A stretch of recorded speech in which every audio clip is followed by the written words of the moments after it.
अस्सलाम वालेकुम। रिश्ता आप लोग ताली मत बजाइए।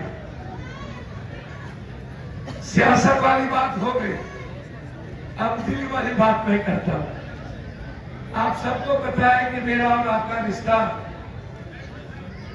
80 के दशक से, जब मैं बच्चे था, हाई स्कूल में हम पढ़ते थे, बाहर से आने के बाद, चाहे वो बंगाल हो, बांग्लादेश हो, पूर्णिया हो, अररिया हो, किशनगंज हो, कटिहार हो, सीमांचल हो, कोसी हो, मिथिला हो, फिर बिहार, तब झारखंड भी था। हम सब लोग हर तरह के रिश्तों में कभी हमने राजनीति नहीं लाई। मेरा आपके साथ जो इमोशंस है, जो फीलिंग है, जो मेरा आई कांटेक्ट है, या मेरा जो आपके साथ जो टच है, ये जो लविंग एटीट्यूड है, या हम किसी भी धर्म, मजहब, जाति, मैंने कभी किसी दुनिया में किसी भी इंसान से जाति नहीं पूछी। पूरी दुनिया की मदद की, हर घर की मदद की, हर परिवार की मदद करने की कोशिश की, हर गरीबों की मदद करने की कोशिश की। मैंने इंसान को फरिश्ता देखा, अल्लाह के रूप में, ईश्वर के रूप में। मैंने इंसान को कभी भी, आज भी और आने वाले समय में भी, मैं आपसे कोई उम्मीद करता ही नहीं। भाई मोबाइल नीचे करो भाई। देखिए, परिस्थितियां हीरो बनाती हैं।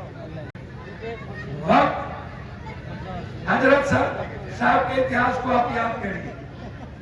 आप इस्लाम को मानने वाले लोगों में से, आप मोहम्मद साहब के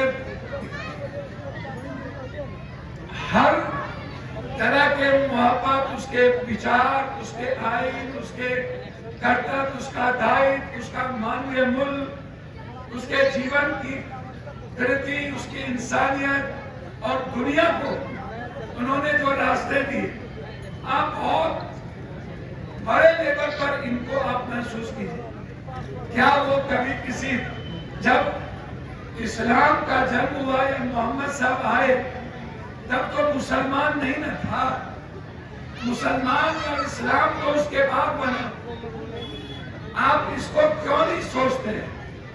या दुनिया में जो लोग इस तरह की बात करता है, कभी कभी मैं हमेशा कहता हूं, जब कोई कहता है कि पप्पू यादव मुसलमान की बात को ज्यादा कर देता है, जब जमात से जोड़ने की कोशिश की, जमात के साथ, और जमात के साथ जब कोरोना को ट्रंप के आने के बाद जोड़ा गया, तो आप जरा याद करिए, उस वक्त मुझे क्या करना चाहिए था और क्या बोलना चाहिए।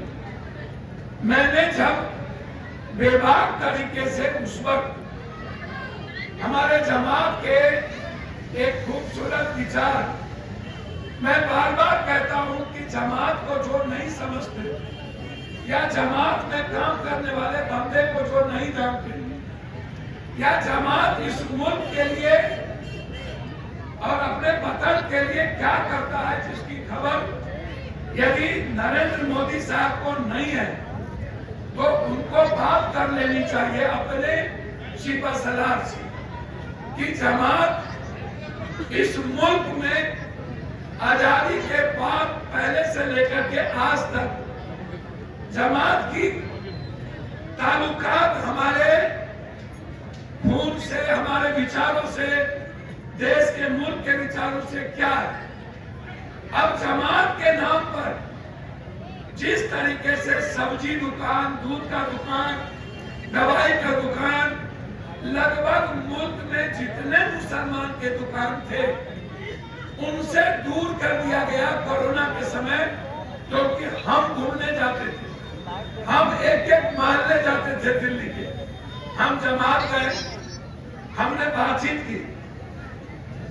मुझे आश्चर्य हुआ उस वक्त कि भैया क्या आज भी कोई इस बात को बोलने को तैयार नहीं। लोग जब मैं सेकुलर पार्टी के बारे में सोचता हूं, राहुल जी के बारे में या कांग्रेस के बारे में अलग बात मैं करूंगा, लेकिन जब सेकुलर पार्टी के बारे में सोचता हूं इस मुल्क में, तो मुझे आश्चर्य लगता है कि इस मुल्क का कोई भी नेता दुनिया में, मुसलमान कितना परसेंट है? मात्र 18 से 20, और हम कितना परसेंट? 120-30 करोड़, 120 करोड़, 120 करोड़ में 27% ST/SC, 14% इस मुल्क में यादव, लगभग 21% EBC। इस तरह से मैं हमेशा कहता हूं कि कोई भी मुसलमान, पप्पू यादव के गांव में मेरा जात 2000 और एक जाति है जिसकी संख्या 100 है। इस जन्म में वो 100 संख्या वाला जाति पप्पू यादव के पास से लड़ना नहीं चाहेगा, तालियां बजाएगा, मुल्क में नहीं लड़ता है। मैं जानता हूं इस दुनिया का, मैं टॉपर स्टूडेंट हूं इस इंडिया का, हर सब्जेक्ट में। मैं अब आप हमको बताइए, कोई भी बात, मैं आज की बात नहीं कर रहा हूं, मैं बात करता हूं बम्बई की दंगा की, मैं बात करता हूं मेरठ की दंगा की, मैं बात करता हूं इस मुल्क में कई ऐसी घटना है, और फिर बात करता हूं NRC और CA की। ये जो शाहीन बाग, जहां मैं बिना NRC CA के भी कई बार, सिर्फ शाहीन बाग का नाम नहीं है हमारी बेटी, इस शाहीन बाग के महिलाओं का नाम पूरी दुनिया में, शाहीन बाग का नाम नहीं, महिलाओं का नाम, महिलाओं का रिस्पेक्ट, महिलाओं के संघर्ष, महिलाओं की आवाज, महिलाओं का जीत, महिलाओं का एक बेहतर रिश्ते को मेंटेन करना, जिन्होंने नफरत के रास्ते नहीं देखे, जिन्होंने त्याग और कुर्बानी के रास्ते अपने कदम बढ़ाए, उन्होंने मरने की हिम्मत दिखाई, उन्होंने आवाज देने की हिम्मत दिखाई, उन्होंने लड़ने की हिम्मत दिखाई, उन्होंने संघर्ष करने की हिम्मत दिखाई। शाहीन बाग की बेटी, शाहीन बाग की वो माँ, शाहीन बाग की 60 वर्ष और 80 वर्ष की वो हमारी दादी, हमें याद है, जिसने पूरे मुल्क को अपनी ओर शाहीन बाग को देखने पर मजबूर किया। उस मां के बदौलत, उस संघर्ष के बदौलत शाहीन बाग की पहचान बनी।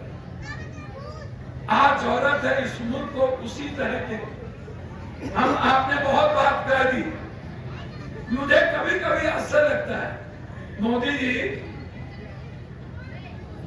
को पता है और पप्पू यादव को, हम 100 भी किसी आदमी को चूटी की तरह हम नहीं मार सकते, हम थप्पड़ नहीं मार सकते। सोशल मीडिया के युग में पूरी दुनिया, जहां पर मैं बार बार कहता हूं, आज कल भी मैं एक चर्चा कर रहा था, मोदी जी को नेपाल की फिक्र नहीं, मोदी जी को भूटान की फिक्र नहीं, मोदी जी को बांग्लादेश की फिक्र नहीं, मोदी जी को श्रीलंका की फिक्र नहीं, मोदी जी को म्यांमार की फिक्र नहीं, मोदी जी को ताइवान की फिक्र नहीं, मोदी जी को वियतनाम की फिक्र नहीं। शायद मोदी जी नहीं जानना चाहते। मोदी जी, आप हिंदू मुसलमान से निकलिए। मैं कई बार कहा हूं, आप मुल्क के बारे में सोचिए कि भूटान का मिनिस्टर चाइना में 10 दिनों से क्या कर रहा है। आप मुल्क के बारे में सोचिए कि ISI का पूरा टीम चीफ के साथ आज 3 दिनों से श्रीलंका में क्या कर रहा है, बांग्लादेश में क्या कर रहा है।